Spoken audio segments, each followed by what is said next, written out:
마태복음에는 5개의 예수님의 설교가 묶음으로 되어 있습니다. 5장, 6장, 7장은 우리가 그렇게 잘 아는 유명한 예수님의 산상보훈의 말씀이 설교로 엮여져 있고, 마태복음 10장은 사도직에 관한 예수님의 설교였고, 13장은 천국 비유에 관한 설교이고, 18장은 교회의 질서의 유지를 위한 그런 설교이고, 23장부터 25장은 종말과 심판에 대한 설교로 묶어져 있습니다. 그렇게 보니 오늘 본문은 마태복음에 나오는 5개의 설교의 마지막 부분 결론이라고 보면 되겠습니다. 공교롭게도 마태복음 24장 32절부터 오늘 이 본문에 이르기까지 그 안에는 7개의 재림 비유가 기록되어 있습니다. 그 중에 마지막 비유가 오늘 본문이에요. 자, 정리를 해보면 오늘 우리가 읽은 이 본문은 반절만 읽었습니다. 염소에 관련해서는 안 읽었는데 나중에 성경을 통해서 보시기로 하겠어요. 그래서 오늘 우리가 읽은 이 본문은 마태복음에 있는 예수님의 5개의 설교의 결론이라고 할 수가 있고, 또 예수님이 비유한 7개의 비유의 마침이 되는 것이라고 할 수가 있겠습니다. 그러니까 매우 성경에서 중요한 부분입니다. 이 중요한 부분의 강조점이 뭐예요? 한번 따라할까요? 주님이 오신다. 주님이 나를 심판하신다. 이것이 강조점입니다. 이렇게 예수님은 당신의 재림과 심판에 대하여 매우 중요하게 말씀을 하셨죠. 그런데 솔직히 오늘 주님의 제자들로 살아가는 우리는 재림과 심판에 대하여 그렇게 많은 생각을 하지 않습니다. 더더욱이나 깊이 성찰하는 사람은 아예 없다고 봐도 무방할 것입니다. 그러나 주님은 마지막 날에 오셔서 우리를 두 부류로 나눌 것이라고 자주 또 분명하게 말씀하고 있습니다. 그 비유가 알곡과 가라지 비유, 그물 비유, 오늘 양과 염소의 비유, 이런 것들이죠. 여러분, 알곡과 가라지 비유의 내용이 뭡니까? 좋은 씨앗은 천국의 아들로서 아버지께서 계신 곳에서 해와 같이 빛이 날 것이고, 나쁜 씨앗은 가라지죠. 풀무불에 던져버릴 것이다 하는 내용입니다. 또 그물 비유는 좋은 물고기는 그릇에 담을 것이고, 나쁜 물고기는 던져버릴 것이다 하는 비유입니다. 또 오늘 우리 읽은 이 본문은 양과 염소로 구별되어서 좋은 양으로서 좋은 인사들은 상을 받을 것이고, 염소로서 나쁜 인사들은 영원한 벌을 받을 것이다. 이 내용이에요. 신학자 로빈슨이라고 하는 사람이요, 알곡과 가라지 비유는 지극히 농업적인 측면에서 표현한 것이고, 그 다음 그물 비유는 어업적인 부분에서 표현을 한 것이고, 양과 염소의 비유는 목축업적인 차원에서 표현을 한 것이다. 이렇게 설명을 합니다. 그렇게 볼 때 예수님께서는 당시의 모든 산업을 동원해서 거기에 종사하는 모든 사람들이 알아듣도록 마지막 재림과 심판을 말씀하셨다는 것이 되는 거죠. 여러분, 사람들이 좋은 것과 나쁜 것을 구별해내듯이 주님도 자기 품 안에 있는 사람들을, 좋은 사람과 나쁜 사람들을 구별해내는 날이 온다는 것을 알리고자 하는 것이 내용입니다. 거기다가 덧붙여서 이 비유를 나중에 그날이 왔을 때 듣지 못했다고 하는 사람이 한 사람도 없게 하려고 이런 모양 저런 모양으로 설명을 하고 강조를 한 것이죠. 주님의 구분을 보십시다. 오른편에 있는 양에게는 복을 받을 자들이다 이렇게 불러요. 왼편에 있는 염소들에게는 저주를 받을 자들이다 이렇게 불렀습니다. 그리고는 양들은 창세로부터 그들을 위하여 예비된 나라를 상속받게 될 것이다 라고 하셨고, 또 염소들은 마귀와 그 사자들을 위하여 예비되어 있는 영원한 불에 던져버릴 것이다 라고 하셨습니다. 한편은 영원한 하나님의 나라에서 영원한 축복을, 한편은 마귀와 함께 영원한 불못 지옥에 보내겠다는 말씀입니다. 이게 누구에게 하는 말씀이냐 하면 저 세상을 보고 하는 얘기. 세상은 염소라서 저 지옥 보낼 것이고 교회는 양이라서 천국으로 보낼 것이다. 이 말이 아닙니다. 이 말씀은 가깝게 제자들에게 한 말씀이고 오늘 교회들에게 하신 말씀이에요. 그러니까 예수 믿는 자들을 잘 믿든지 못 믿든지 그냥 내버려 두는 거예요. 그래서 그러다가 저건 가라진데 그것도 안 뽑아요. 그냥 내버려 뒀다가 마지막 때에 잘 믿는 자들만 골라가지고 영원한 상급이 있는 천국으로, 잘 못 믿는 자들은 골라가지고 막 지옥 보낸대. 그래서 예수님이 주여 주여 하는 자마다 다 아버지께로 올 자가 없고 아버지의 뜻대로 행하는 자가 아버지에게 온다 했으니, 이 시대에 우리가 바뀌어야 될 점이 뭐냐면 예수 믿는 게 아니에요. 이제 예수를 믿었으니까 이제 잘 믿어야 돼. 거기다가 잘이라는 것을 넣어야 돼. 예수 잘못 믿으면 어디 간다? 지옥 가기 십상이다 이 말이에요. 인정하시면 아멘입니다. 우리는 지금 낭떠러지에 서 있어요. 그래서 내 인생이 낭떠러지에서 끝나는 시간에 하늘로 비상해서 올라갈 것이냐 아니면 지옥으로 추락할 것이냐, 저 세상 사람들이 아니고 저와 여러분이 그 상태에 있다는 것입니다. 두렵고 떨림으로 저와 여러분의 구원을 이루어야 되니 우리의 믿음 생활은 잘해야 하는 거예요. 기분 좋으면 하고 기분 나쁘면 안 하고 형편되면 하고 형편 안 되면 안 하고, 이런 거는 다 지옥 갈 믿음이라. 여러분 주님의 구분을 보십시다.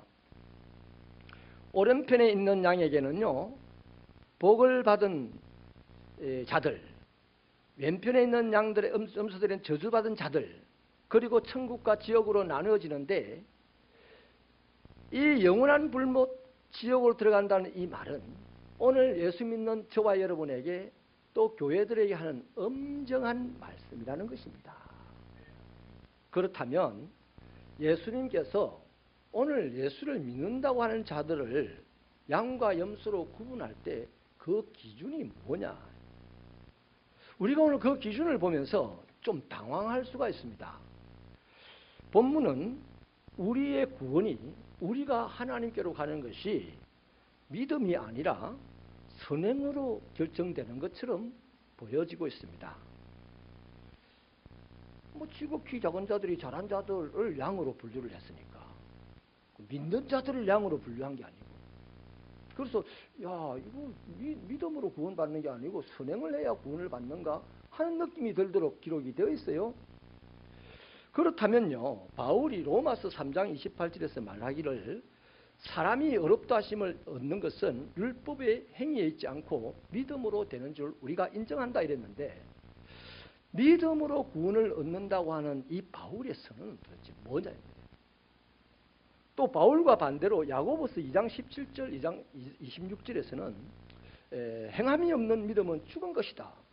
이 성경 여기에서는 행해야 구원받는 것 같고 저기에서는 믿어야 구원받는 것 같고 이런 식으로 기록되어 있으니 많은 사람들이 이것을 충돌로 보고 헷갈려 하는 거죠. 이 바울과 야고보의 말이 서로 충돌이다. 어느 것이 맞냐? 이렇게 이제 헷갈려 하는데, 이 부분을 해결을 하기 위해서는요, 바울과 야고보의 그 당시 삶을 우리가 이해해야 합니다.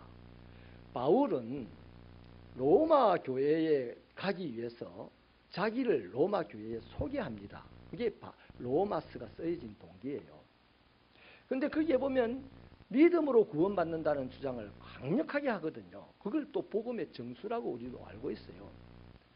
근데 이게 왜 그러냐 하면 자기를 소개할 때 바울은 지금까지 율법을 행하는 데는 최고의 고수였어요. 그런데 지옥 갈 것이 뻔했던 것을 알았습니다. 그래서 예수를 만나고 난 다음에 아라비아 광야에 가서 자기가 이렇게 예수를 만나고 구원받는 것이 자기가 그렇게 열심히 살았던 율법적인 생활이 아니었고 그냥 예수 믿는 것 때문에 자기가 구원받았다는 것을 확인을 하게 됐단 말이죠. 그래서 바울은 예수 믿으면 구원을 받고 나 예수 믿어서 구원받았습니다. 구원받았다는 차원을 알려주기 위해서 복음이 필요한 그 로마 지역에 믿으면 구원받는다는 이야기를 한 거예요. 그런데 야고보는 믿지 않는 사람들, 복음이 필요한 사람들에게 쓰임받은 야고보가 아니고 야고보는 예수 믿는 사람들, 예수를 믿고 예수 때문에 핍박을 받아서 12지파가 여기저기로 흩어져 살아가는 그 사람들의 중심에 서서 목양을 했던 사람이에요. 그러니까 이 예수 믿는 사람들이 가만 보니까 야고보서에 보면 너희 부자들아 너희가 이 말세에 축제를 했네. 가난한 사람들 돌아보지 아니하고 악한 방법으로 돈을 끌고 모았네. 뭐 이런 얘기를 하는 걸로 봐서 야고보 사도는 예수 믿는 너희들이 살기를 똑바로 살아야 되겠다. 예수 믿고 구원받았으니 이제 남은 세상을 살 때는 끝난 것이 아니다. 더 성숙하게 변화되고 더 아름답게 살아야 된다. 그래서 윤리적으로 살아라. 이것을 강조하기 위해서 행함을 보여야 믿음이다. 이렇게 말한 겁니다. 그러니까 바울이 믿음으로 구원받는다는 말과 야고보가 행함으로 너희 믿음을 증거하라는 말은 행함이 없이는 죽은 믿음이라고 말씀하는 것은 서로 다른 것이 아니고요.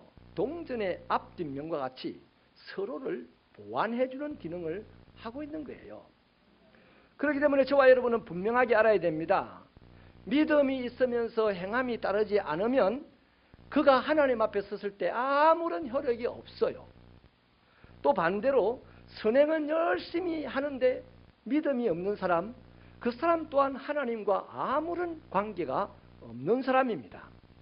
그래서 믿음과 행위는 함께 가는 겁니다. 바울도요 로마서 3장 31절에서 말하기를 그런즉 우리가 믿음으로 말미암아 율법을 파기하느냐? 그럴 수 없다. 이렇게 말했고 예수님께서도 마태복음 5장 17절에서 내가 율법이나 선지자를 폐하러 온 줄로 생각하느냐? 아니야. 내 율법을 완성하기 위해서 왔다. 이렇게 말씀을 하셨죠. 이처럼 믿음과 행함은 나눌 수 없는 하나가 될 때에 하나님의 영광이 드러나게 되고 그 믿음의 삶은 빛이 되게 되는 것이죠. 또한 하나님이 기뻐하시는 겁니다. 그러나 이것이요 믿음과 행함이 나눠지게 되면 이건요 아무짝에도 쓸모가 없어서 하나님의 나라에서도 설 데가 없고 이 땅 사람들 가운데서도 설 데가 없어요. 그래서 반드시 믿음과 행함은 함께 이루어져 가야 되는 것입니다. 종교를 구분할 때 고등 종교와 하등 종교 이렇게 구분을 합니다. 제일 고등 종교가 기독교입니다. 제일 하등 종교가 무당들, 무속 신앙입니다. 그런데 이것을 어떻게 구분하냐면 이 종교가 과연 이 사회에서 윤리적이냐 윤리적이지 못하느냐에 따라서 고등 종교가 되고 하등 종교가 되는 거예요. 기독교에도 순교자가 있어요. 무당도 자기 신앙 지키려고 순교하는 사람이 있습니다. 무당이요 그냥 무당이 되는 게 아니에요. 선무당 놔두고 진짜 무당은 그들도 40일 금식하고 막 그래요. 그러니까 뭘로 고등 종교냐 하등 종교냐를 보냐 하면 이들이 이 사회 속에서 윤리적이냐 윤리적이지 못하냐. 그래서 가장 윤리적인 종교가 기독교입니다. 가장 비윤리적인 종교가 무당입니다. 자 그러면요 박태선이의 천부교 저 사람을 수십 명을 그냥 소리 소문도 없이 죽여가지고 끌어묻어 버렸는데 몇십 년 후에 밝혀졌어요. 통일교 문선명 시집 가려면 자기와 피가름을 해야 된다고 성관계를 먼저 해야 했어요. 이게 윤리적입니까? 비윤리적입니까? 신앙으로는 그럴 수 있어요. 그런데 윤리적으로는 그럴 수 없어요. 비윤리적인 거죠. 각종 이단들 보십시오. 윤리적인 문제에 신경 씁니까? 전혀 안 씁니다. 신앙만 고집하는 거죠. 무속신앙은 제일 심한 거죠. 근데 안타까운 것은요, 오늘 우리 교회도 개중에 윤리적인 측면을 무시하는 교회들이 들어 있습니다. 다분히 무속신앙의 영향을 받았기 때문이에요. 이런 교회일수록 강조하는 것이 뭐냐 하면 병 고치는 거, 축복받는 거, 방언하는 거, 이런 거를 아주 유난히 강조를 합니다. 하지만 이럴수록 그들은 교회가 행해야 될 사회적인 책임 문제나 성도들의 윤리적인 삶의 문제는 별로 언급을 하지 않습니다. 네. 신앙으로 많이 모이면 되고, 신앙으로 헌금 많이 하면 되고, 물론 신앙이 좋으면 헌금을 많이 합니다. 네. 그러나 신앙이 좋으면 그보다 먼저 착해집니다. 윤리적인 사람이 되는 거예요. 그래서 교회가 그냥 방언이다, 그냥 교회에 모이는 거다, 그냥 축복받는 거다, 병 고치는 거다, 뭐 안수하는 거다, 이런 거에만 혈안이 되어 있고 사회적인 책임을 하지 못하고 윤리적인 삶의 모습을 보이지 못하면 그건 진정한 기독교의 교회가 아니에요. 성경이요, 경건을 무엇이라고 하는지요 분명하게 밝히기를 야고보서 1장 27절이 밝혀주죠. 하나님 아버지 앞에서 정결하고 더러움이 없는 경건은 곧 고아와 가부를 그 환난 중에 돌보고 또 자기를 지켜 세속에 물들지 아니하는 것이다. 그러니까 하나님께서 말하는 경건은요, 기도원에 들어가서 40일 금식하고 도 닦으면서 세속으로부터 점점 멀어지는 것, 그걸 참된 경건이라고 하지 않는다는 거죠. 그냥 세속에 물들지 않으면서, 신앙 때문에 세속에 물들지 않으면서 신앙 때문에 지극히 연약한 사람들을 돌봐줄 줄 아는 그 사람의 삶이 경건이다라는 것이에요. 때문에요, 우리가 본문을 읽으면서 믿음이 없이 하나님의 자비로운 선행만으로도 심판 때 구원받는다라고 해석을 하면 큰 잘못입니다. 오히려 예수님께서 그럼 왜 이 말씀을 하셨느냐? 꼭 선행을 해야 전부인 것처럼 말씀하냐? 그 이유가 있습니다. 예수님은 우리 그리스도인들에게, 제자들에게 너희는 꼭 이렇게 살아야 된다라고 가르치고 싶었어요. 다시 말하면 자기의 사람들이 나름의 자기들의 스타일을 갖기를 원하셨단 말이에요. 그리스도인의 삶의 스타일이 양들처럼 지극히 작은 자들을 돌봐주는, 사랑을 베풀어주는 삶이어야 한다는 겁니다. 할렐루야. 예수 믿습니까? 사람들이 나를 보고 저 사람 예수 믿는 사람이네, 대번에 알 수 있게 하라는 거죠. 뭘로? 기도 열심히 해. 그게 아니랍니다. 성교 열심히, 그게 아니래. 전도 그게 아니고, 저 사람 예수를 정말 잘 믿는 사람이네. 이거는 저 사람이 약한 사람들을 사랑으로 잘 돌봐주는구나, 그걸 보고 예수 잘 믿는다고 알게 하라는 거예요. 아멘이십니까?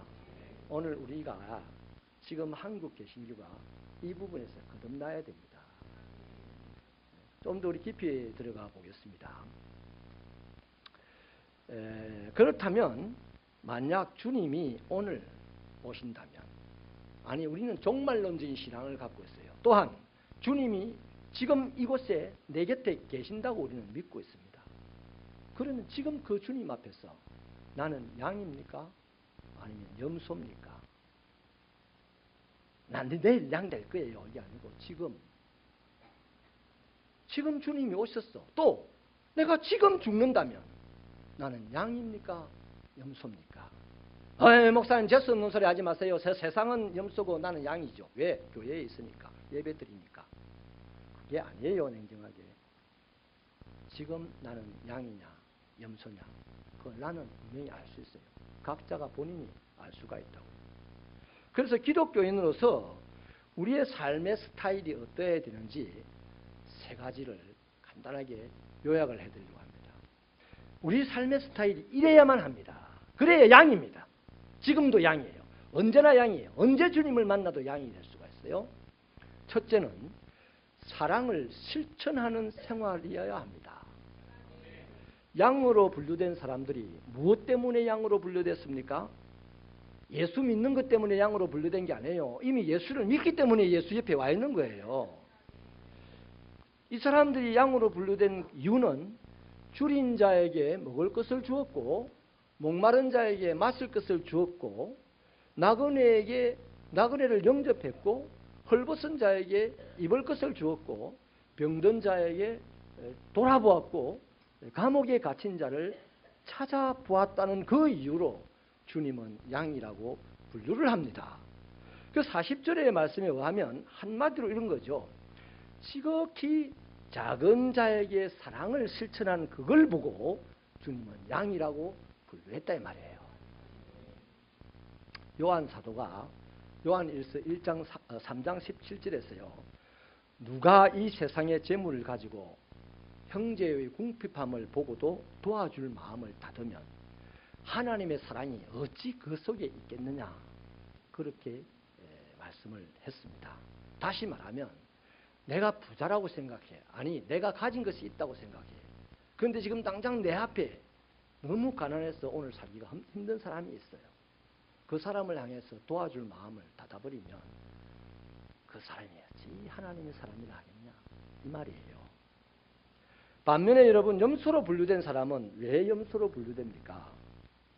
지극히 작은 자에게 선행을 베풀지 않은 것 때문에 염소로 분류됐어요. 예수를 안 믿어서 분류된 게 아니에요.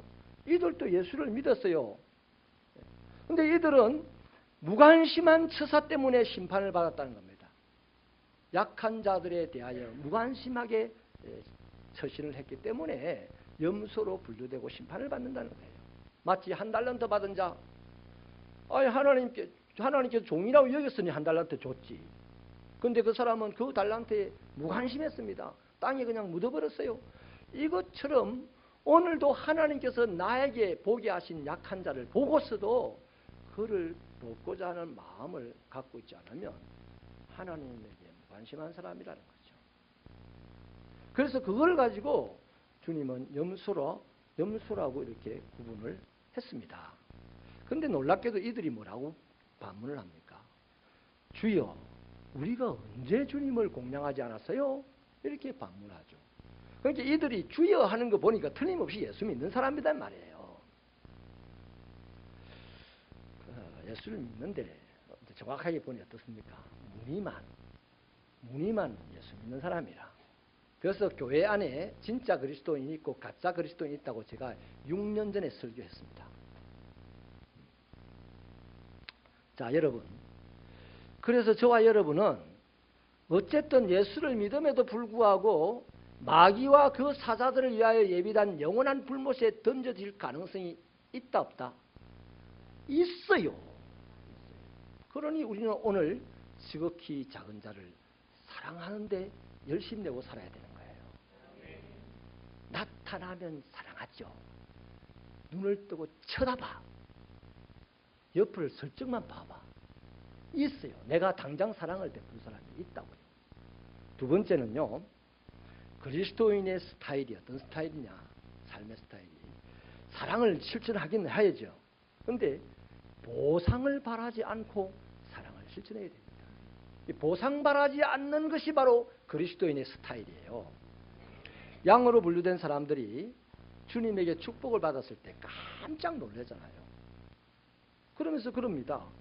주님, 우리가 어느 때에, 우리가 언제 그런 일을 했습니까? 난 한 적이 없는데요. 이 사람들은 자신들의 선행을 베풀었던 것을 전혀 기억하지 못하고 있습니다. 왜 그렇겠습니까? 선행을 베풀 때 이미 보상받을 생각조차 안 하고 베풀었기 때문에 그 선행 베푼 것을 기억 못하는 거예요.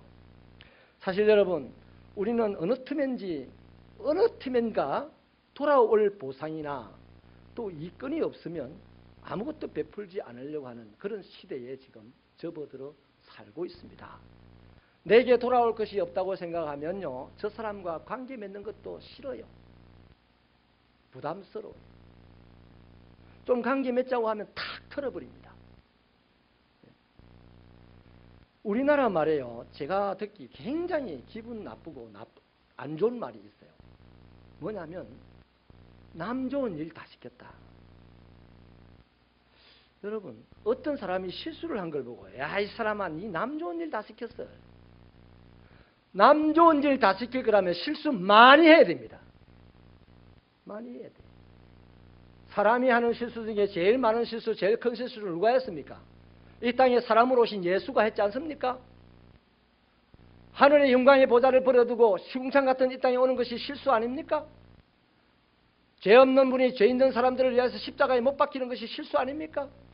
그런 실수로 말미암아 값어치 없는 내가 잘 되었으니 내 좋은 일 시키신 예수님의 실수, 그것 때문에 우리가 사는 거지.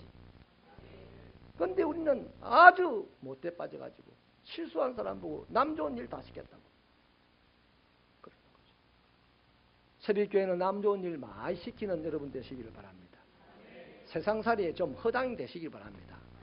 보상받지 않는 사랑, 허당기 넘치는 사랑을 베풀 줄 아는 저와 여러분 되시기를 축원합니다. 참 이 사랑이 식어진 말세의 징조 아닙니까? 남 좋은 일 다 시킨다 이런 말 하는 게. 바리새인들 한번 볼까요? 바리새인들. 남 좋은 일을 안 시킬 사람들이요. 바리새인들이 얼마나 칭찬받을 일을 많이 했습니까? 네? 일주일에 적어도 그들의 경건 생활을 보면 이틀은 금식을 해요. 그리고 기도도 엄청나게 합니다. 구제도 많이 했어요. 그런데 문제가 뭐예요? 문제는 자기가 그렇게 하는 것을 사람들이 보게 했습니다. 그래서 보게 하는 것도 나쁘지는 않아. 그런데 보는 사람들에게 존경받고 싶어 했어요. 이게 문제예요. 그게 문제예요. 그게 존경이라는 보상을 받고 싶어서 금식하고 구제하고 기도했던 그것이 문제였다는 거예요. 주님이 이런 말씀을 하시잖아요. 네 오른손이 하는 일을 왼손이 모르게 하라. 이 뭔 말입니까? 아주 적극적으로 분명하게 해석을 하면 그런 말이에요. 남들이 알게 모르게 그거 나중 문제다. 네 자신부터 잊어버려라 이 말입니다. 그렇잖아요. 그래서 이거는 무명으로 뭐 선행을 하라 이런 얘기가 아니고요. 네가 한 선행을 네가 잊어버려라. 어떻게 잊어버릴 수 있어요? 내가 보상받을 마음을 안 갖고 선행을 베풀면 금방 잊어버려요.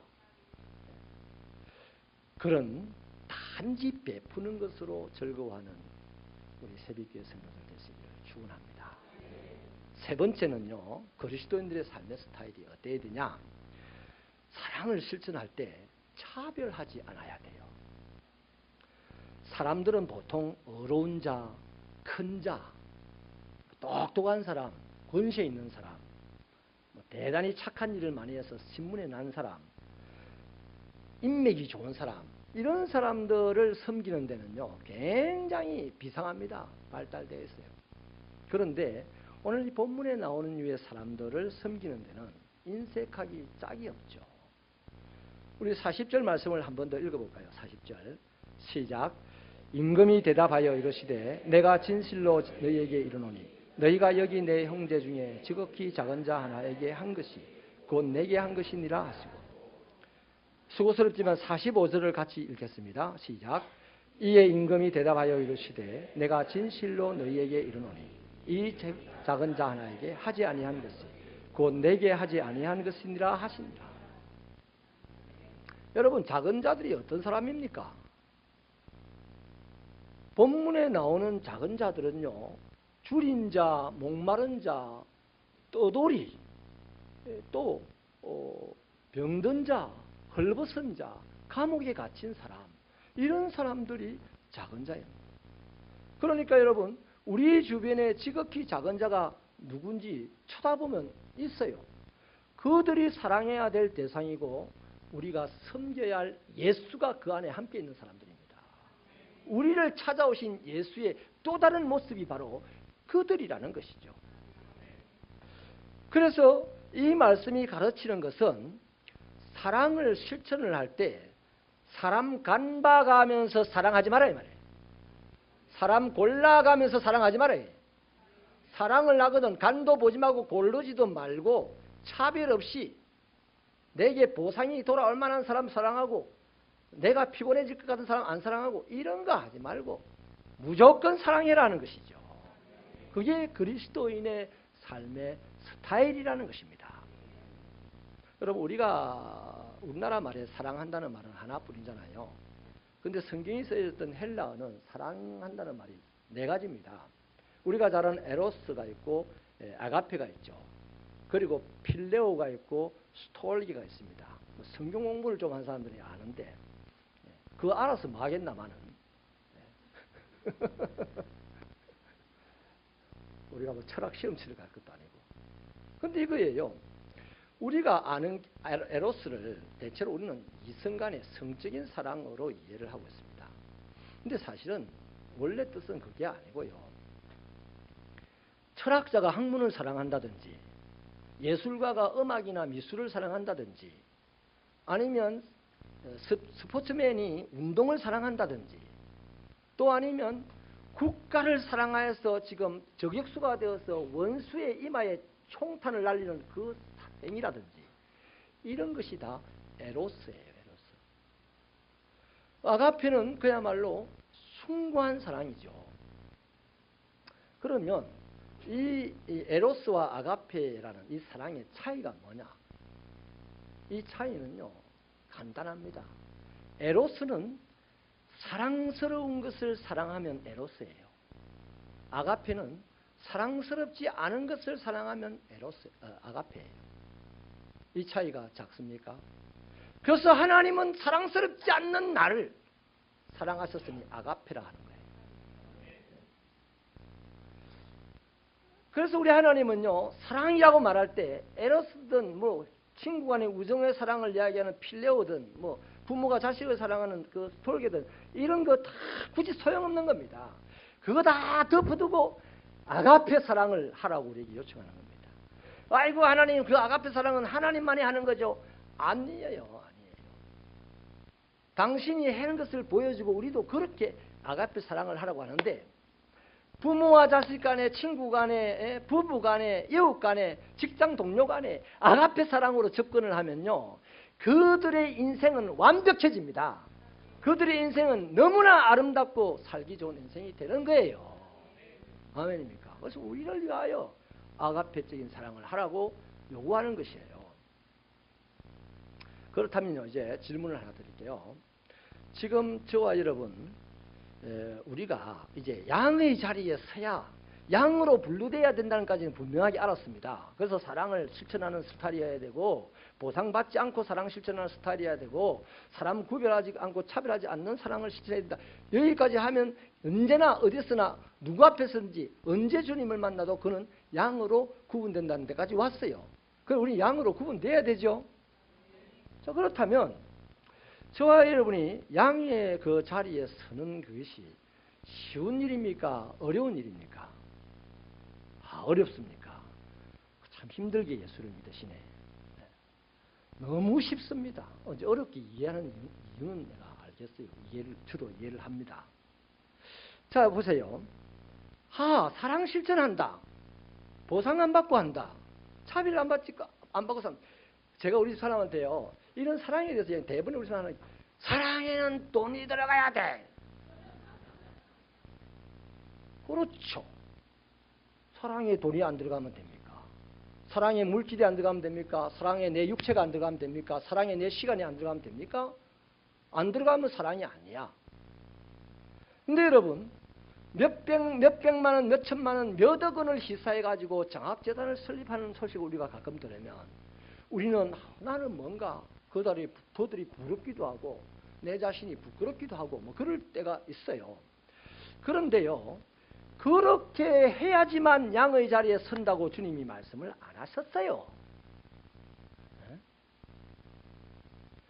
그저 배고픈 사람이 있으면 만나서 밥 한 그릇 사주면 되는 거였고 목마른 사람 만나면 물 한 잔 사주면 되는 거였고 나그네를 만나면 잠깐 쉴 곳을 마련해 주면 되는 거였고 옷을 못 입는 가난한 사람을 보게 되면 그냥 난냉구라도 하나 사주면 되는 거였고, 병이 들어있는 사람을 보게 되면 병문안 한번 가보면 되는 거였고, 감옥에 갇힌 사람 만나면 알게 되면 감옥에 한번 찾아가서 위로해주면 되는 거였어요. 오늘 그 말씀입니다. 네가 매덕을 준비를 해가지고 사랑을 실천해라 이런 거 안 했잖아요. 아무나 할 수 있는 거, 마음만 먹으면 할 수 있는 거. 안 그렇습니까? 근데 여러분, 우리는 그걸 안 합니다. 솔직한 얘기로 마음만 먹으면 할 수 있는 그 일을 안 해요. 그걸 윌리엄 바클레이라는 학자는 이렇게 꼬집었어요. 우리는 너무나 자주 위대한 일을 할 수 없기 때문에 아무것도 하지 않으려고 한다. 그렇게 꼬집었어요. 그런 거죠.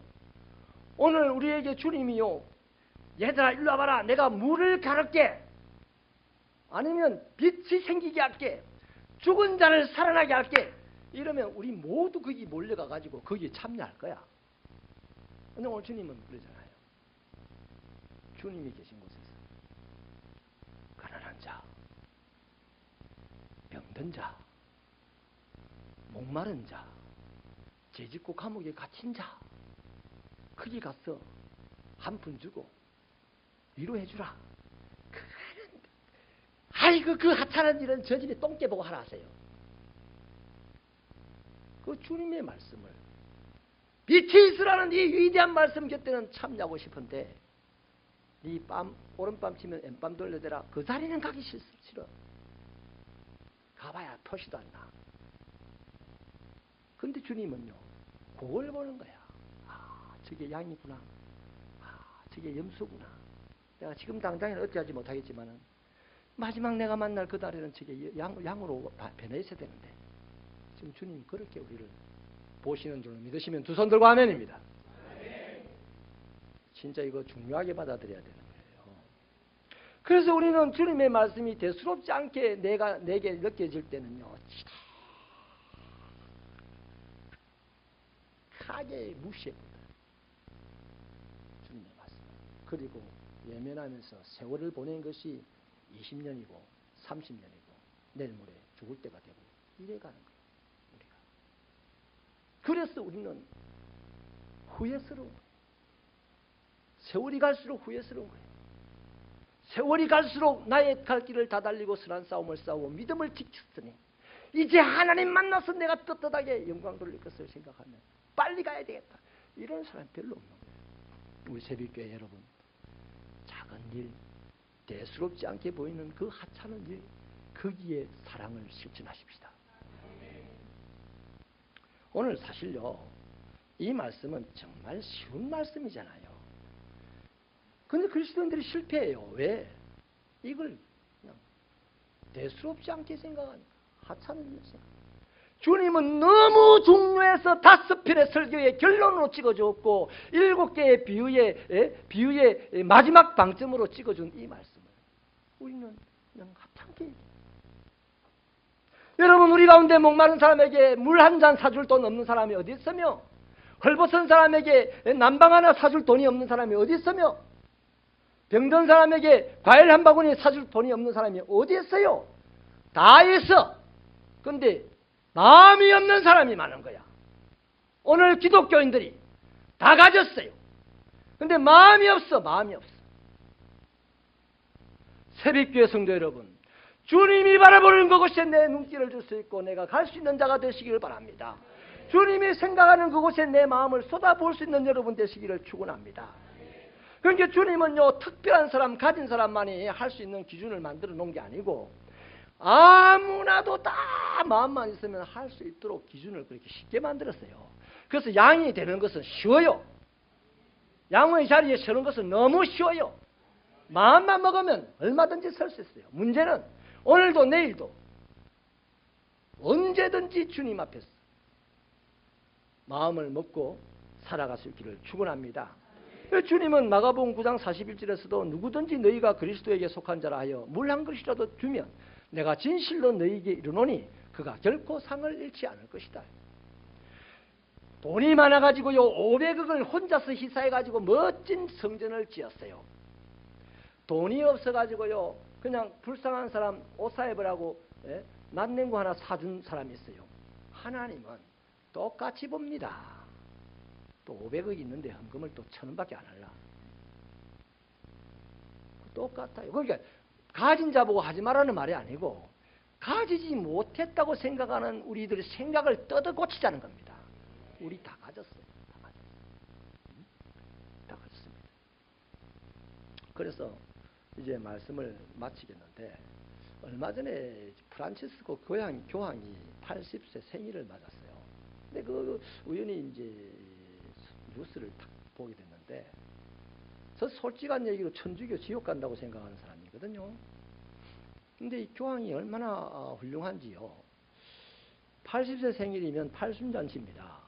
근데 그날 아침 식사를 그 교황청 앞에 그 광장에 날마다 보면 막 그 비룡뱅이들이 그 덕실덕실 해요. 근데 다 8명을 초대를 해가지고 아침을 같이 먹었대. 그게 뉴스에 나왔어요. 그러니까 천주교는 진리를 뒤집어 버렸는데도 천주교 믿으러 가는 사람이 요새 많다. 이거요. 그 하나의 딱 한 번의 상징적인 행동인데도 그분이 매일 그러는 것도 아니에요. 내가 80세 생일을 맞았는데 어떻게 하는 것이 가장 하나님을 기쁘시게 하는 일일까? 그래 내 80에 10배로 줄여가지고 8명의 노숙자를 초대해가지고 함께 식사하는 것, 그것이 하나님이 기뻐하시는 것이겠다 해서 그렇게 한 거예요.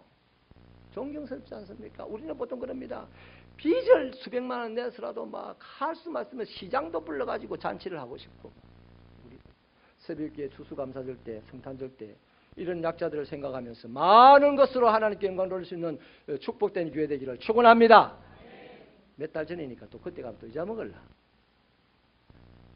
말씀을 마치겠습니다. 주님이 바라시는 게요, 우리가 큰일 하는 게 아니에요. 작은 일부터 하십시다.